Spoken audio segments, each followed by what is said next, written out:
좋은 선물 있습니다. 영상 끝까지 보시고 댓글 참조하셔서 좋은 선물 챙겨가시기 바랍니다. 예술의 향연 시간이 돌아왔습니다. 지난 시간에 말씀드린 것처럼 오늘도 아주대학교 문화콘텐츠학과의 박재현 교수님과 함께 하겠습니다. 네, 안녕하세요. 또 불러주셔서 감사합니다. 근데 오늘 의상이 너무 아름다우신 거 아니에요? 네, 오늘 주제에 맞게 제가 좀 신경을 써서 입고 왔습니다. 네, 오늘 19세기 후반, 20세기 초의 아르누보에 대해서 말씀해 주신다고 하셨는데요. 아르누보는 무슨 뜻이고 무슨 양식인가요? 네, 아르누보는 말 그대로 바로 번역을 하면 새로운 예술이라는 뜻입니다.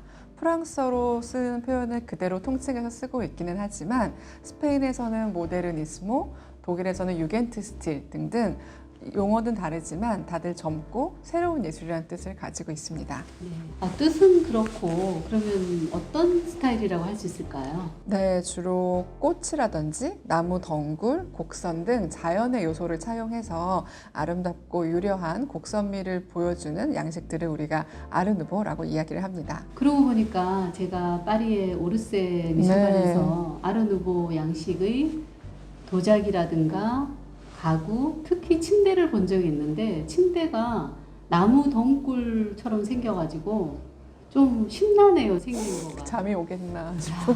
뱀파이어가 나올 것 네. 같다, 잠이 오겠나 이런 생각이 들었었는데 그렇다면 아르누보는 언제 어디서 생겨난 건가요? 네, 정확히 뭐 어디서 누가 시작했다라고 특정할 수는 없을 것 같은데요.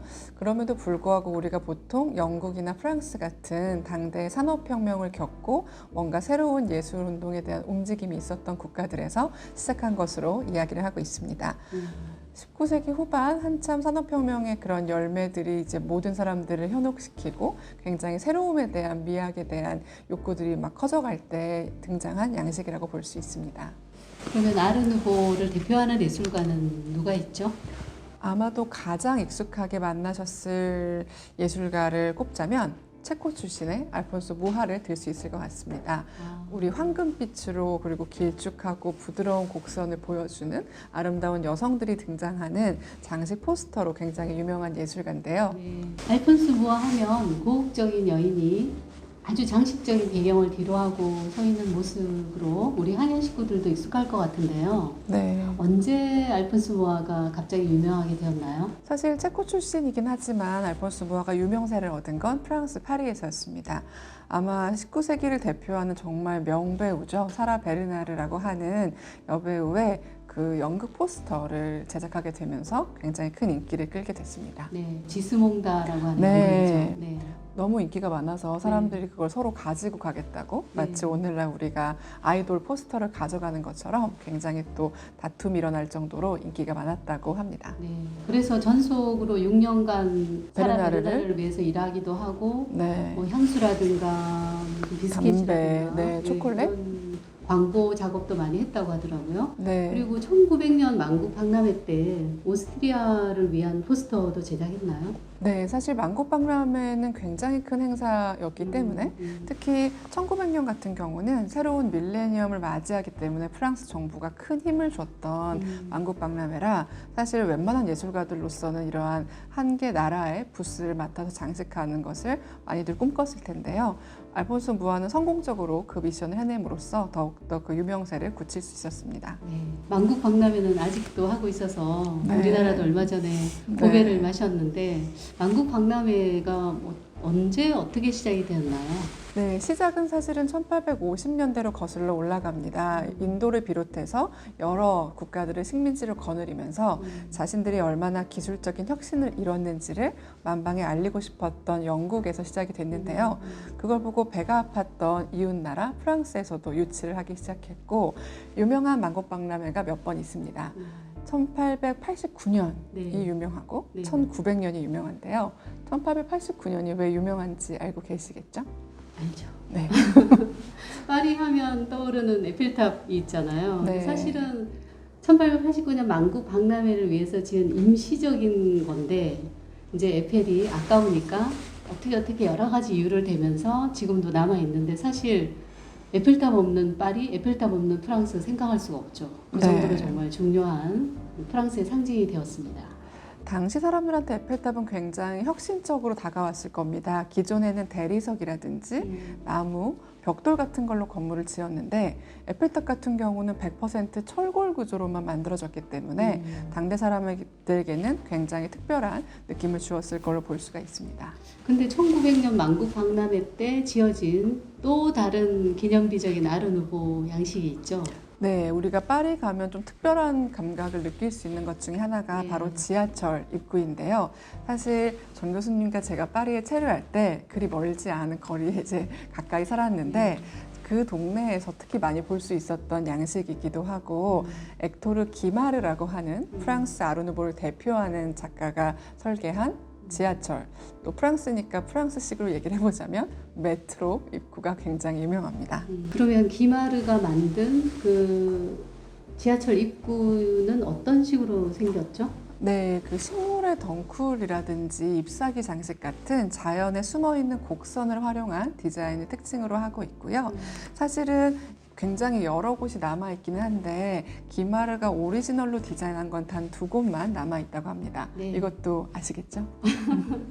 포르트 도핀, 우리나라에서 이제 사실 부르는 포르트 도핀인데 네. 포르트 도핀하고 아베스역, 네, 몽마르트로 올라갈 때 네. 우리가 관광을 시작하는 지하철역이 네. 아베스역인데 이 두 곳이 오리지널 디자인으로 그대로 남아 있는데요. 나머지는 사실 기마르의 대생을 따라서 뒤에 이제 공장에서 생산한 것이긴 하지만 그럼에도 불구하고 기마르의 흔적은 파리 곳곳에서 여전히 살아 숨쉬고 있다고 할 수 있습니다. 그러니까 원본이 아니라고는 해도 네. 벌써 130년도 넘은 게 아직도 파리 시민들에게 그리고 관광객들의 발휘되는 지하철 입구를 장식하고 있다는 것은 참 정말 너무 네. 중요한 문화 굉장히 현상인 것 같아요. 프랑스적인 네. 현상이라고 생각을 합니다. 네. 근데 지금 무하나 기마르의 작품에서 볼 수 있듯이 아르누보 양식은 재료라든가 매체라든가 이런 거에 경계 없이 네. 아주 넘나들면서 작업을 한 것 같아요. 네, 바로 그 점에서 아르누보가 가지는 어떤 동시대성 혹은 현대성을 발견할 수 있을 것 같습니다. 유리라든지 세라믹, 스테인레스 스틸 등등 굉장히 다양한 재료들을 이제 섞어서 사용하기도 했고 말씀드렸던 것처럼 공연예술 포스터부터 자그마한 담배의 어떤 패키지 디자인, 크게는 지하철 입구와 아파트 고층 빌딩에 이르기까지 여러 분야를 넘나들었다는 것도 아르누보가 가지고 있는 굉장히 중요한 특징입니다. 그러면 생활과 예술 구별이 없고 또 지금 얘기하신 거 들어보면 가구라든가 건축이라든가 모든 것에 드러나니까 네. 토탈 아트라고 할 수 있나요? 맞습니다. 그래서 그 아르누보가 갖고 있는 특징을 우리가 한마디로 가장 잘 요약을 해주셨는데요. 다시 말하면 예술이 그전에는 박물관에 있거나 특수한 몇몇 사람들의 집에 개인적인 컬렉션으로만 향유할 수 있었던 것이 예술이라고 한다면 아르누보의 전신이라고 할 수도 있는 영국의 그 아트 앤 크래프트 운동을 주창했던 사람들처럼 아름다움은 우리 일상 속 어디에서나 발견할 수 있어야 한다는 생각에서 출발한 만큼 굉장히 오늘날 우리가 생각하는 디자인 혹은 미라는 것과도 아주 밀접하게 맞닿아 있습니다.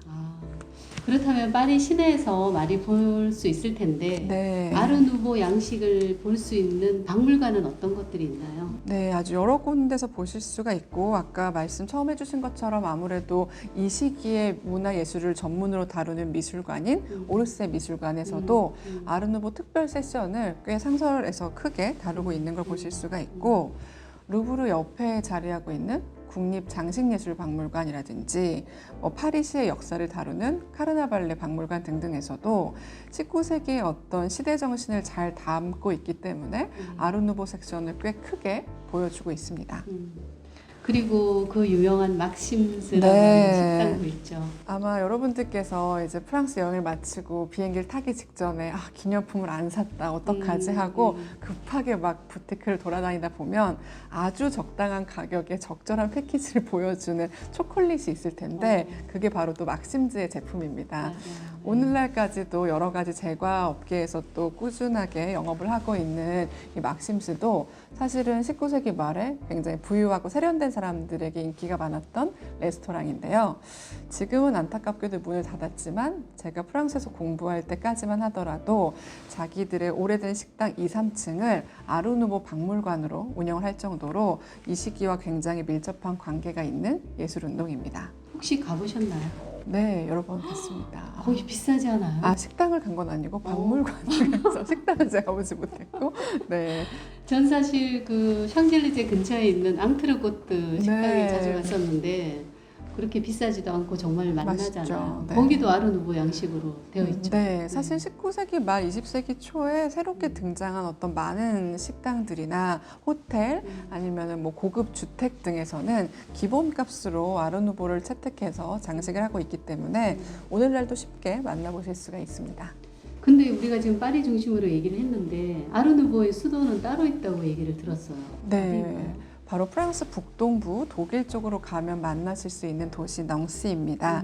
낭시는 아르누보의 역사에 있어서 굉장히 중요하고요. 실제로 에콜드 낭시, 직역하자면 낭시파라고 하는 예술가들이 일군의 예술가들이 모여 있는 아르누보의 대표 주자들이 모여 있는 도시이기도 합니다.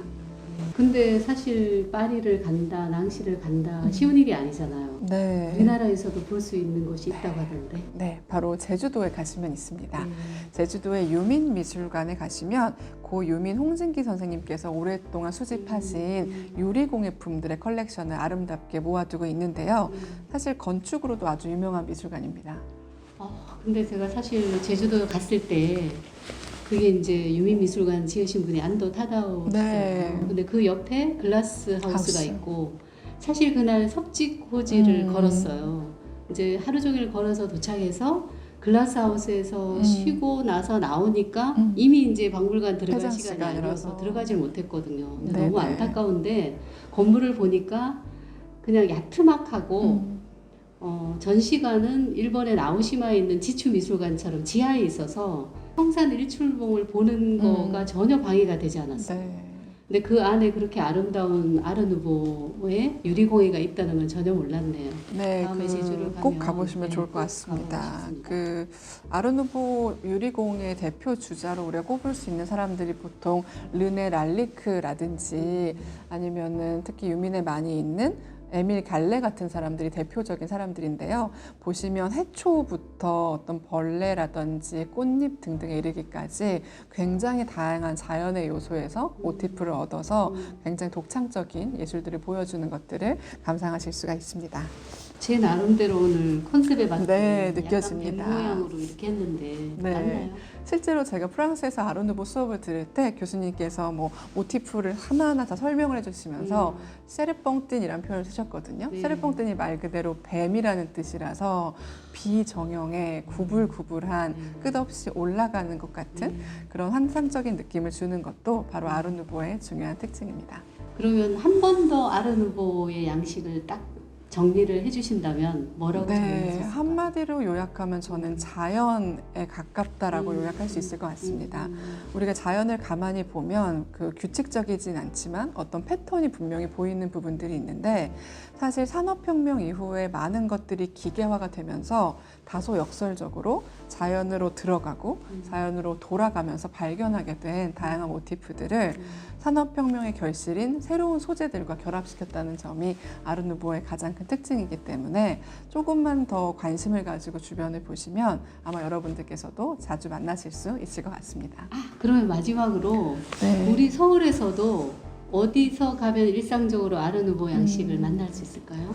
특정하게 제가 장소를 뭐 이렇게 지칭할 수는 없을 것 같지만 최근에 좀 한 멋짐 한다라고 하는 부티크 호텔이라든지 웨딩홀이라든지 여러 가지 카페 등등을 가시면 또 쉽게 만나실 수 있는 부분들이 있다고 생각이 들고 아까 언급됐던 모하 같은 경우는 우리 미디어 아트로도 최근에 전시를 많이 하고 있기도 하고 최근에 또 어떤 화장품 패키지처럼 뭔가 사람들의 눈을 사로잡아야 하는 많은 산업의 패키지 디자인에서도 아르누보의 향기를 느끼실 수 있습니다.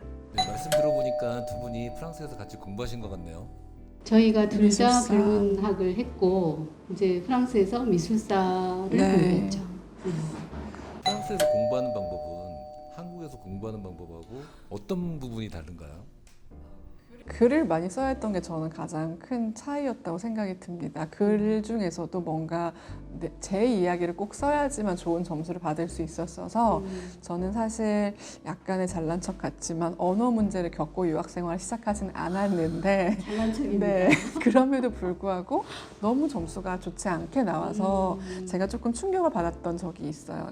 점수를 까자면 20점 중에 10점이 넘어야 이게 통과인데 첫 미술사 시험 점수가 0.2점이었는데 제가 5장을 빼곡히 써가는데도 0.2점을 주셔서 제가 교수님께 제가 어떤 문제가 있습니까?를 여쭤봤더니 굉장히 어떤 너의 생각이 드러나지 않은 글이라는 지점들, 어떤 비판적인 포인트가 없다는 부분들을 크게 이제 지적을 하셔서 그 뒤로부터는 의도적으로 조금 삐딱하게 보려고 하는 것들을 조금 훈련을 했던 것 같습니다. 이태리나 독일이나 뉴욕이나 영국에도 다 미술사와 관련된 학과들이 다 있는 것 같은데 프랑스는 뭐가 특별히 괜찮은지요? 일단 저는 미술사에 대한 그 역사가 오래된 부분들이 있고 아무래도 국가 주도적으로 뭐 아카데미 같은 시스템이 있기 때문에 모르겠어요. 이렇게 말하면 다른 곳에서 미술사를 공부하시는 분들과 어떤 의견 차이가 있을지 모르지만 저는 그 오래된 것들이 계속 켜켜이 쌓여서 내려온다는 지점들이 좀 체감을 많이 할 수 있었던 부분이 있어서 네, 좋은 선택이었다고 자부하고 있습니다. 오늘 재미있으셨죠? 아마 다음 시간에도 나와 주실 거라고 기대합니다. 네. 불러주시면 언제든 네. 우리에게는 다음에 강연이 있습니다. 나이스한 피콰드로.